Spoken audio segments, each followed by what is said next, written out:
అబ్బా అది ఆపేస్తావేంటే? ఆ సౌండ్ వెళ్ళిపోతే నా నిద్ర పెడతావు. వింటుంటే నాకు నిద్ర పట్టదు. అయితే ఓ పని చేయి, ఆ పక్క బెడ్రూమ్ లో పడుకో. అలా చెరో గదిలో పడుకోబట్టే పెళ్ళై 10 ఏళ్ళైనా మనకు పిల్లలు పుట్టడం లేదు. అబ్బా వీక్నెస్ మీద కొట్టకే ప్లీజ్. ఈ ఒక్కరోజు కోపిక పట్టవే, నేను నిద్రపోయిన దాకా ఉండి ఆ తర్వాత ఆఫ్ చేసుకో ప్లీజ్.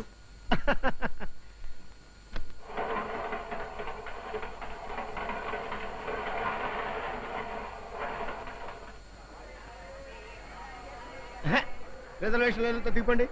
మీకైనా చెప్పేది, రిజర్వేషన్ లేని వాళ్ళంతా దిగండి. No seat no berth. అరే చెప్తుంటే అర్థం చేసుకోరండి.